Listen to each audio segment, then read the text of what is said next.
Hi guys, welcome the Pakistani family reaction में। उम्मीद करता हूँ आप सब खैरियत से होंगे, जाओगे, खुश होंगे, आबाद होंगे। तो मेरा नाम वजाहत है। मेरा नाम नदीम। तो यार अगर इंडिया और चाइना का युद्ध होता है तो कौन सा देश किसका साथ देगा? अच्छा, मतलब इन दोनों की अब बीच में ये बात, अब चलते हैं जरा वीडियो की तरफ, देखते हैं कि भाई अगर इनकी जंग होती है तो कौन सा देश इनका साथ देगा। तो कानून करते हैं स्टार्ट। दोस्तों, भारत लंबे समय से चाइना और पाकिस्तान से छिटपुट लड़ाइयाँ लड़ रहा है। हाँ, ये तो एक सच्चाई है और एक दिन ऐसा जरूर आएगा कि इन दोनों देशों के बीच होने वाली छोटी मोटी झगड़े फुल स्केल वॉर में कन्वर्ट हो जाए, जिसके लिए चाइना तगड़ी प्लानिंग भी कर रहा है, जिसमें भारत के मित्र राष्ट्रों को कमजोर करना और अपने दोस्तों की संख्या बढ़ाना। इस प्रकार की टैक्टिक्स चाइना की प्लानिंग में शामिल है। चाइना की क्या प्लानिंग है, इसकी कंप्लीट जानकारी हम अगले वीडियो में लेंगे। जिसे देखने के लिए अगर आपने अभी तक इस चैनल को सब्सक्राइब नहीं किया है तो आप सब्सक्राइब जरूर करें। लिंक मिल जाएगा साथ ही बगल में जो बेल आइकन का बटन है उस पर ऑल पर जरूर क्लिक करें, ताकि जब हम अगले वीडियो को लाएं तो उसका नोटिफिकेशन आप तक सबसे पहले पहुंच सके।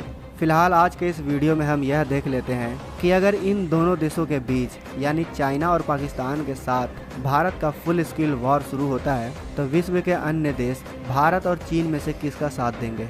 यूं तो न्यूक्लियर पावर का जमाना है, ऐसे में युद्ध लंबे समय तक नहीं चल सकता, और अगर युद्ध लंबे समय तक चल भी जाता है तो ये पूरी दुनिया के लिए अच्छी बिल्कुल नुकसान है। इसलिए भारत और चाइना दोनों ने ही एक दूसरे पर पहले न्यूक्लियर हमला ना करने की नीति को अपनाया है। तो इस प्रकार जब तक युद्ध पारंपरिक तरीके से लड़ा जाएगा तब तक देखते हैं कि कौन सा देश किसके साथ खड़ा रहेगा।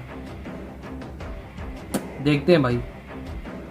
शुरुआत करें चाइना से, तो जो पाकिस्तान है वो चाइना का हर मौसम का मित्र है और भारत का दुश्मन है, जो बिना किसी प्रश्न के चाइना के साथ होलेगा। इसी तरीके से एंटी पाकिस्तानी सेंटिमेंट और भारत की बेमिसाल दोस्ती के लिए अफगानिस्तान भारत का साथ देगा। अभी फिर इंडिया के साथ हो गया अफगानिस्तान। तो इसमें किसी भी देश के पड़ोसी बहुत ज्यादा अहम भूमिका निभाते हैं, लेकिन फिलहाल की घटनाओं को देखते हुए लगता है कि नेपाल चाइना का साथ देगा। इसी तरीके से भूटान भारत की सहायता कर सकता है। बीते दिनों की घटनाओं को देखकर लगता है कि तुर्की भी पाकिस्तान से अच्छे रिलेशन के बदौलत चाइना का ही साथ देगा। लेकिन इसका बड़ा विकल्प है भारत के साथ इजराइल, क्योंकि इजराइल भारत का एक अच्छा दोस्त है। 60 देशों को तो यही है इजराइल युद्ध के समय भारत का ही साथ देगा, जिसने पहले भी भारत का साथ दिया है और इसकी हालत भी लगभग भारत जैसी ही है। यह भी अपने पड़ोसी देशों और आतंकवाद से परेशान रहता है। लेकिन दोस्तों, इसका भी बड़ा विकल्प भारत के पास जापान के रूप में मौजूद है। जापान का चीन के साथ संबंध अच्छे नहीं है। ये भारत का साथ देगा, कट्टर दुश्मन है। जीत हासिल की है और पिछले कुछ वर्षों में जापान और भारत के संबंध बहुत ज्यादा मजबूत हुए। इसके बाद चीन ने जिस प्रकार से पाकिस्तान को अपने साये में लिया है, उसी तरीके से पूरी दुनिया से कटते हुए और विभिन्न प्रकार के घातक हथियारों का परीक्षण करने वाले नॉर्थ कोरिया को भी चीन ने अपनी तरफ मिला लिया है, जो कि चाइना के लिए युद्ध में एक बहुत ही बड़ा प्लस पॉइंट साबित हो सकता है। लेकिन जितनी बड़ी ताकत नॉर्थ कोरिया है, उतनी ही बड़ी एक ताकत भारत के तरफ फ्रांस के रूप में भी मौजूद रहेगी। फ्रांस भी कट्टर इस्लामिक आतंकवाद से परेशान है। फ्रांस ने पहले ही अपने देश में अंधविश्वासी ज्ञान की प्रथा को समाप्त कर दिया है और इसका रिलेशन भारत के साथ काफी अच्छे हैं। फ्रांस की दोस्ती भारत लेकर नए टेक्नोलॉजिकल हथियारों से काफी मदद कर सकता है, और जब युद्ध में नॉर्थ कोरिया शामिल होता है तो इनके विरोधी साउथ कोरिया की भारत से अच्छे संबंध होने के कारण वो भी भारत का साथ दे सकता है, जो कि एक बहुत बड़ी फौज के रूप में है। दोस्तों, जैसे जैसे युद्ध बड़े स्केल पर पहुंचेगा, वैसे ही चीन का विरोधी देश और दुनिया का सुपर पावर अमेरिका भारत की मदद कर सकता है, क्योंकि अमेरिका और चीन के रिश्ते कैसे हैं ये आप अच्छे से जानते हैं। जहां एक तरफ चीन अमेरिका से सुपर पावर का खिताब छीन लेना चाहता है, तो वहीं दूसरी तरफ भी अमेरिका चीन को धराशायी करने के लिए कोई कसर नहीं छोड़ता। अरब देशों में अमेरिका का सबसे बड़ा विरोधी है ईरान। ईरान मिडिल ईस्ट की एक बहुत बड़ी पावर है, जो कि सीधे सीधे चीन का साथ देगा, क्योंकि ईरान और अमेरिका का साथ अच्छे नहीं है। और जाहिर सी बात है कि अगर अमेरिका हमारे साथ होगा तो ईरान चाइना के साथ ही खड़ा बिल्कुल, ये हकीकत है। इसके अलावा तुर्की और पाकिस्तान के सपोर्टिव देश हैं सीरिया, लेबनान और कुवैत। ये भी इस युद्ध में तुर्की के बलबूते चाइना का ही साथ देंगे। उसी प्रकार से ईरान के अपोजिट देश हैं यूनाइटेड अरब अमीरात, kingdom of Saudi Arabia, Jordan. ये देश भारत की तरफ हो सकते हैं। दोस्तों, अब तक हमने जिन देशों के बारे में बात किया है वो सीधे तौर पर या तो चीन का साथ देंगे या फिर भारत का। लेकिन इसके अलावा कुछ देश ऐसे भी हैं जो युद्ध के दौरान न्यूट्रल होंगे, यानी युद्ध के शुरुआती दिनों में ये किसी का भी साथ नहीं देंगे। इसमें सबसे बड़ी शक्ति है रसिया। अब आप सोचेंगे कि रसिया हमेशा ही भारत का साथ देता है। दोस्तों, हम ऐसा इसलिए कह रहे हैं क्योंकि रूस का चीन के साथ संबंध काफ़ी अच्छे हैं और साथ ही उसके संबंध भारत से भी अच्छे हैं। लेकिन यहाँ पर ध्यान देने वाली बात यह है कि अमेरिका इस युद्ध में भारत के साथ खड़ा होगा। और अमेरिका और रूस के संबंध आज कैसे हैं ये आप अच्छी तरीके से जानते हैं। इसलिए इस युद्ध में रूस न चीन का साथ दे सकता है और न भारत का। उसकी भूमिका इस युद्ध में दोनों देशों के समझौते के रूप में हो सकती है। मौका पड़ने पर दोनों देशों के बीच हालत बिगड़ने पर समझौता भी रूस करवा सकता है। लेकिन एक बात क्लियर है कि रसिया भारत के खिलाफ चीन का साथ कभी नहीं देगा।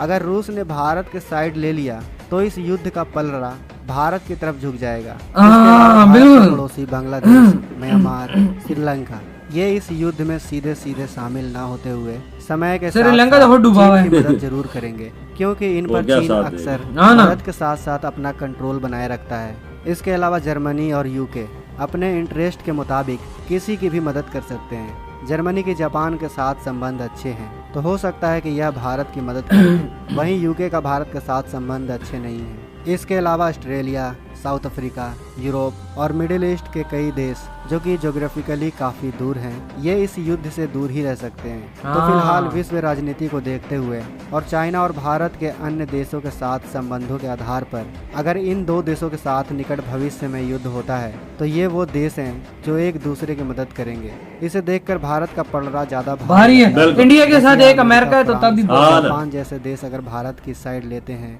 तो चीन ज़्यादा समय तक टिक नहीं पाएगा और चीन भी यह बात अच्छे से जानता है। तो दोस्तों, आज का यह वीडियो आपको कैसा लगा? इधर ये वीडियो खत्म। यार ये वैसे हकीकत बात है, मतलब इंडिया के साथ और बेशक कोई ना हो, सिर्फ एक फ्रांस और अमेरिका हो जो मैं कहता हूँ कि पूरी दुनिया मिल जाए ना, वो भी इनको नहीं हरा सकती। इनके साथ कोई नहीं है वजह, चाइना पाकिस्तान। हाँ ना, पाकिस्तान है, तुर्की है, ईरान है जो ज्यादा पावरफुल है और नॉर्थ कोरिया हो जाएगा। रशिया आ नहीं सकता क्यों? इंडिया के साथ भी तलका दो उनके। और वो ज्यादा साथ इंडिया का ही देगा क्योंकि इंडिया ने जितना बड़ा एहसान है उस पर अभी चढ़ा दिया है ना, वो ऐसा नहीं करेगा कि चाइना, क्योंकि चाइना ने उसका कम साथ, अमेरिका फुल साथ देगा। अमेरिका फुल, क्योंकि चाइना के साथ नहीं बनती, बिल्कुल फुल अपनी सपोर्ट देगा इंडिया को वाकई में। और मैं कहता हूं फ्रांस जो है, फ्रांस भी तो पता है टेक्नोलॉजी के मैदान में, डिफेंस के मामले में बहुत आगे।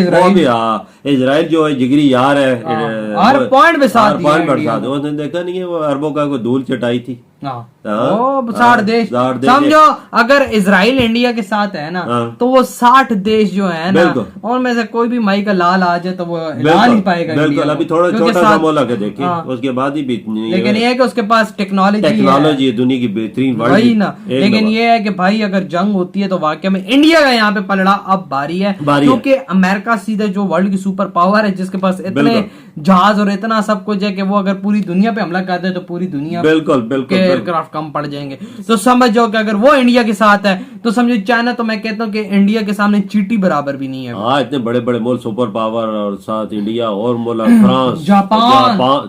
देखें मोदी जी का हाथ, जापान कितना टेक्नोलॉजी में आगे, कैसा मुल्क चुना हुआ है उन्होंने। देखो ना, इंडिया ही तो उनके साथ टेक्नोलॉजी में आगे बढ़ के उनके साथ बढ़ रहा है। बिल्कुल, वही ना। तो यार आप लोग बताओ आपके क्या थॉट है? वीडियो खत्म करते हैं, बहुत ज्यादा खैर। बाय।